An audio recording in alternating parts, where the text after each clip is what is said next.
Hola, ¿qué tal? Bienvenidos a esta actividad de construcción aplicada, ciencias básicas, lógica y pensamiento matemático. Presenta Andrés Espite Aranza para el programa de Ingeniería de Sistemas 52106, primer semestre.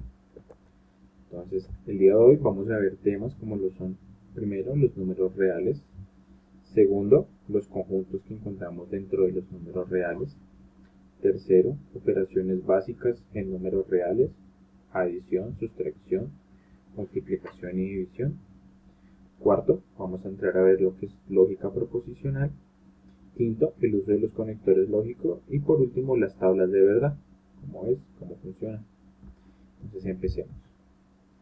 Primero vamos a encontrar los números reales, los cuales siempre se van a identificar con una letra R. Dentro del conjunto de los números reales vamos a encontrar subconjuntos en los cuales el primero de ellos son los números naturales. Entonces estos siempre se van a simbolizar con una letra N y los números naturales corresponden al grupo de todos los números positivos, 1, 2, 3, 4, hasta llegar a infinito. Otro subconjunto de los números reales que vamos a encontrar son los números enteros. Estos se simbolizan con una letra Z en mayúscula y corresponden al grupo de números positivos y negativos. Como podemos evidenciar, van desde menos negativo hasta más infinito, incluyendo el número 0. Podemos decir que todos los números enteros son aquellos que van desde menos infinito hasta más infinito, incluyendo el 0. Ejemplos: menos 2, menos 3, 7, 100, 200. Esos los encontramos dentro de los números enteros. Adicional, como otro subconjunto de los números reales, vamos a encontrar los números racionales, siempre identificados por una letra Q. Y si el término racional no suena muy familiar, son los números que comúnmente conocemos como los números fraccionarios. Estos son los mismos números racionales. Podemos encontrarlos bien sea como números fraccionarios o como números decimales. Entonces, decimos que los números racionales admiten una expresión decimal y podemos encontrar tres tipos en ella. Entonces, entre los números racionales encontramos una especie de subconjuntos que son los números decimales exactos. Se denomina número de cifras decimales exactas cuando la cifra decimal corresponde a un valor finito. Encontramos un ejemplo: 4,9. 9 es un valor finito, quiere decir que tiene fin, y es únicamente un valor. Como otro subconjunto de los números racionales encontramos los números decimales periódicos puros. Entonces, se identifica como un número decimal periódico puro cuando el número de sus cifras decimales es infinito y existe un conjunto de cifras que se repiten infinitamente. Podemos ver en el ejemplo claramente 0,33333, vemos que ese 3 se repite de forma periódica y de forma infinita. Quiere decir que no tiene fin. Vamos a continuar encontrando en la cifra el número 3 sin encontrar pues un final. A estos números los denominamos como números decimales periódicos puros. Como otro subconjunto de los números racionales y último, encontramos los números decimales periódicos mixtos.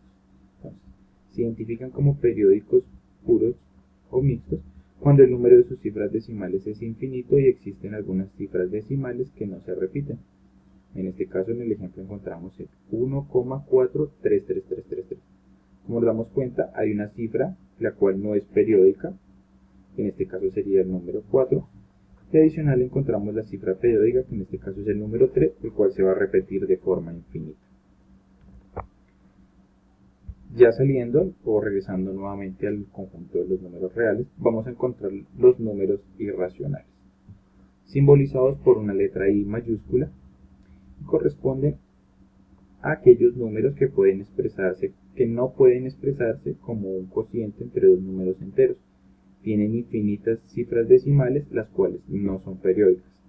Entonces, un ejemplo muy claro de los números irracionales son las raíces cuadradas, las cuales tienen, como lo decía el enunciado, cifras infinitas de números decimales y no son periódicas. Acá por lo menos podemos ver raíz cuadrada de 5, encontramos 2,236068 y seguiremos encontrando diferentes cifras de ahí de forma infinita. Entonces aquí vemos un pequeño conjunto donde nos habla de lo que son del conjunto mayor, que son los números reales, y el grupo de sus subconjuntos. Encontramos los irracionales, los números racionales, los números enteros y los números naturales. Pasamos a nuestro siguiente tema, que son las operaciones en los números reales. Como podemos evidenciar, vamos a encontrar la adición, la sustracción, multiplicación y división. Son las 4 operaciones esenciales que se aplican a cada uno de nuestros conjuntos de números. Entonces, encontramos la adición, encontramos algunos ejemplos. 1 más 3 más 5 más 8 igual 17. 3 más 4 igual 7. 35 más menos 40. Entonces los invito a realizar el ejercicio. También encontramos la sustracción. Entonces, un ejemplo básico en números naturales: 5 menos 2 es igual a 3. Y también encontramos la sustracción para los números fraccionarios. Entonces, como recordamos, para los números fraccionarios aplicamos comúnmente conocido como la regla de la cara feliz. Entonces empezamos multiplicando 6 por 2, 4 por 1 y la multiplicación de los menores. Entonces 6 por 2 menos 4 menos 1. Digamos, así se aplica la sustracción para los números fraccionarios. Encontramos la multiplicación, ¿cierto? Encontramos multiplicación en los números naturales. 102 por 65, que nos muestran el resultado de la operación. Y encontramos también cómo aplicar la multiplicación para los números fraccionarios. Entonces, como sabemos, la multiplicación en fraccionarios se realiza de forma directa, como nos lo muestra el ejemplo. Entonces, tenemos 4 quintos, 1 octavo, 2 tercios, lo cual su solución sería 4 por 1 por 2 y 5 por 8 por 3. Encontramos que el resultado es igual a 820avos. Entonces simplificamos por el número 8 y terminamos teniendo un quinceavo. Vamos a la división. Entonces encontramos división entre números naturales, pues encontramos las partes de una división, encontramos el dividendo, el divisor, el cociente y el resto. Y también encontramos cómo aplicar la división en los números fraccionarios. En este caso, podemos evidenciar que la división para los números fraccionarios siempre va a ser realizada en X. Tenemos un ejemplo, 4 quintos. Entonces, estos dos puntos nos quieren indicar división. Pues en operaciones entre fraccionarios siempre lo vamos a encontrar así, como 2 puntos. Entonces, 4 quintos dividido en 3 novenos nos da igual a 4 por 9 dividido en 5 por 3 igual a 36 quinceavos. ¿Listo? Para entender un poco más en cuanto a operaciones a números naturales, es necesario detenernos un momento a hacer un análisis en la ley de los signos. Entonces, tenemos ley de signos tanto en la suma, en la resta, en la multiplicación y división. Comúnmente y la más usada es la ley de los signos en la multiplicación, la cual nos dice que símbolos iguales nos va a dar siempre resultados positivos. Como encontramos, más por más da igual positivo, negativo por negativo igual positivo. Cifras diferentes automáticamente nos regresan un valor negativo. Entonces, para la división aplica exactamente la misma regla. Positivo dividido en positivo, vamos a tener un resultado positivo. Negativo dividido en una expresión negativa, también vamos a obtener un resultado positivo.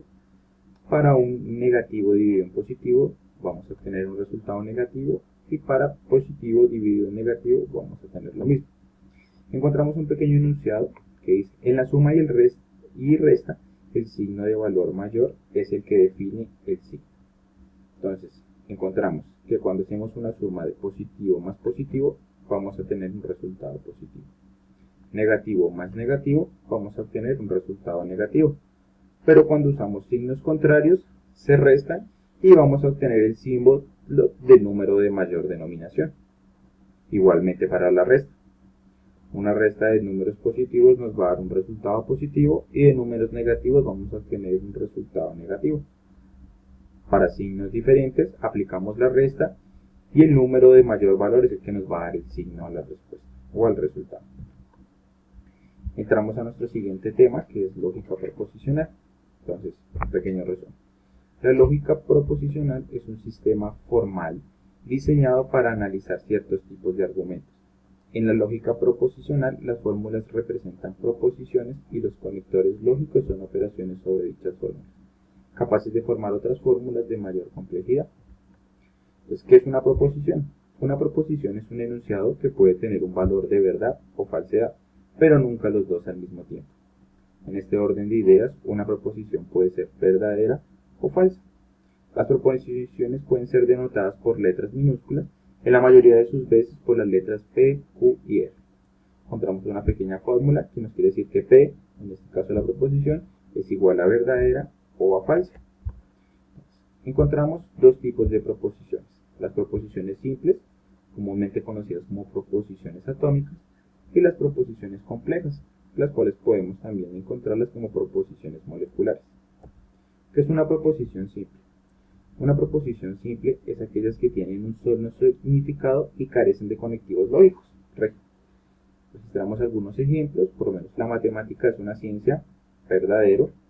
El caballo tiene piel oscura, puede ser verdadero, puede ser falso.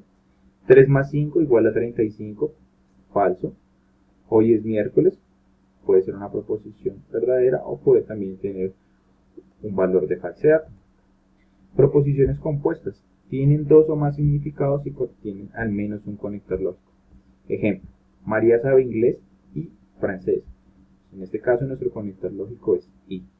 Hoy es domingo, entonces no hay clase. Nuestro conector lógico, entonces. Jugaré fútbol si y solo si hace sol. En este caso tenemos un bicondicional que es si y solo si. Entonces, si 7 es menor que 6, entonces x es mayor que y. Esto es a lo que denominamos proposiciones compuestas. Tenemos una pequeña tabla de lo que son los conectores lógicos. Entonces encontramos y, cómo se va a simbolizar, o exclusive, entonces, sí y solo sí, y la negación. Entonces es una pequeña tabla de cómo se simbolizan los conectores lógicos, llevándolo ya a nivel de proposiciones. Cuando hablamos de lógica proposicional, también hablamos de las tablas de verdad.